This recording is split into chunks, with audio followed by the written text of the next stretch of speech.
first of all, congratulations, Premier League Manager of the Month. How proud are you of that, given that you've actually only been eligible to win it for 3 months? Yeah, proud. I appreciate it.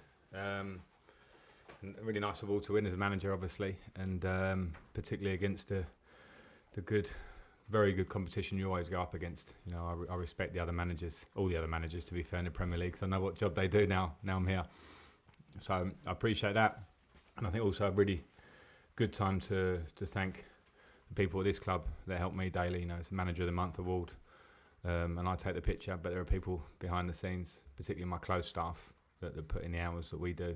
And the players, because they go out and perform. So thanks to them as a collective, and moving on. Those players in midweek, it was some comeback, 4-1 down to 4-all is a big positive. Negative is that at one point you thought you'd won 5-4. How do you get those players to focus on the positives rather than the negatives? I don't think there are too many negatives from our point of view. Of course, you concede 4. You're disappointed, particularly with the nature. Some were freakish, some were on us, and goals that we can definitely work on not conceding. We don't like that.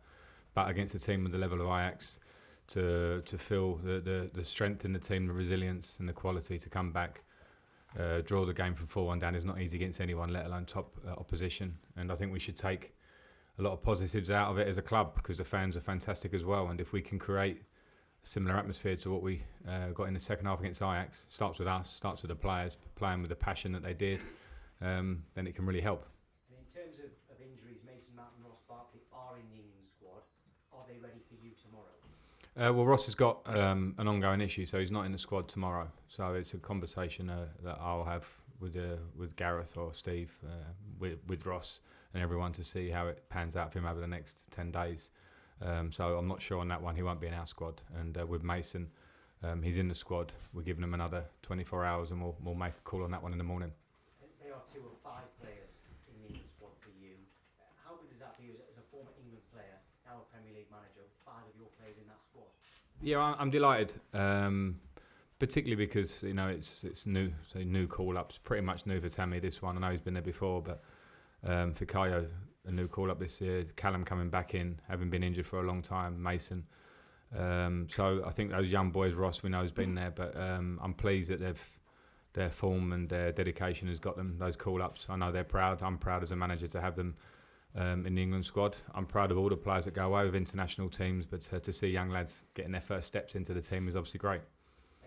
You're 4th in the table at the moment, 6 points clear of Arsenal, who are 5th, 2 points behind Manchester City 2nd, 8 behind Liverpool at the top. Are you looking down to make sure you stay in the top 4, or looking up to try to chase Liverpool, especially given that they've got such a tough game on Sunday? We're looking in the mirror at ourselves, because up or down, I think, are things you can't always control.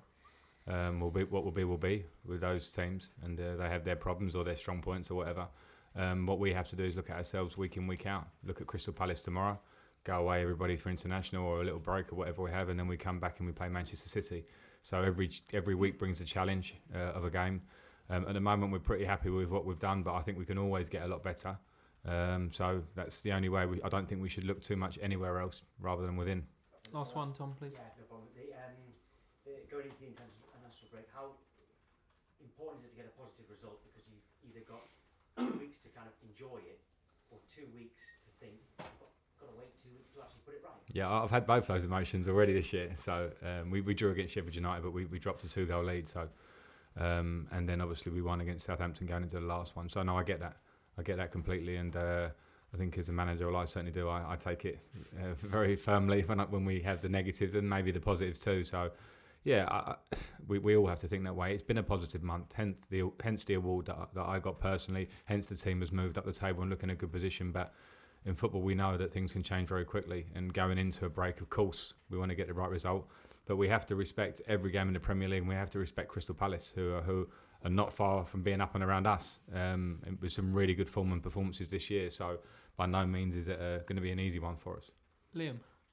Frank, wanted to ask about N'Golo Kante. When he arrived at Chelsea, he was kind of known as a destructive midfielder, but he's come on a lot with the ball in the last 3 years. What do you think he has to offer you, that side of his game? I think there's somewhat of a... Well, in my idea, the idea of N'Golo Kante, and people talk about it very casually, is the best defensive midfield player in the world. I don't think that's the full story. And that's not me criticising him. I'm actually the opposite. I think there's much more to his game than that. So I don't even think at Leicester it was right to completely bracket him in that way. They had a particular way of playing.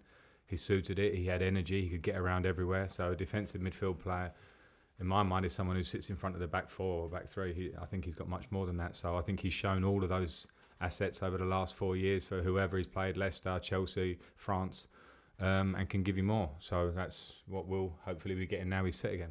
With Jorginho suspended this weekend, do you think N'Golo is capable of doing a similar sort of job? It depends how we set up as a team. I think they have different qualities. I think it's quite clear to see. But we'll set up the midfield to. It's not just a like for like in terms of those two. I think we have other players, and it will be how we set up as a unit rather than the individual replacement. Okay, last question, Nizar. Hi Frank. Tony went to see a specialist. I just hope to get a description of what happened around that. He had an operation, and he's going to be out probably around 3 weeks, hopefully. And then we'll have to see whether match fitness comes in then, because it's a long time Tony's been out now. But it was, I think it was nice to get something definitive about it. We've been trying to find a solution. Tony's been having some issues. It's not easy for a player in that position. So hopefully we are at that case now, and in 3 weeks' time, hopefully we're in a lot better place. You think you've done well to cope without him for so long? Right, you're going to do well to cope without quality players, and we've not had N'Golo for a big part of the season. Ruben Loftus-Cheek we've not had. Tony, of course, we've not had. So that's one of the nice stories, I suppose, in terms of the rest of the squad. But we'll gladly take them all back. So just ask about Ruben while you mentioned him. How's his recovery going? It's a long road, and it's a difficult one for Ruben because he's obviously keen. We all want him back. We know the quality, but it's going to be a while. So I feel for him because people ask probably, and the thing to say will be, yeah, I'm really pushing on. It might be next week, it might be next month. I don't think that's quite the case. I think we need to let Ruben get on with it. We're all supporting him here, and there's no immediate news.